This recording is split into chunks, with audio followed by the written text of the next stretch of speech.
السلام علیکم۔ مطمئن ہو جاؤ کیونکہ اب تمہیں تمہارے صبر کا انعام بہت جلد ملنے ہی والا ہے۔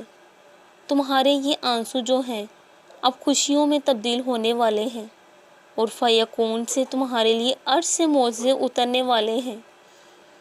دعا کی طرف ہم نہیں جاتے، اللہ ہی ہم سے دعا کرواتا ہے۔ اگر اللہ نے دل میں کسی چیز کی خواہش ڈالی ہے اور لب پر اس چیز کے لیے دعائیں لائی ہیں تو سمجھ جائیں وہ چیز آپ کے لیے ہی بنی ہے، بس آپ کو صبر، یقین، انتظار و آزمائش سے گزر کر وہاں پہنچنا ہے۔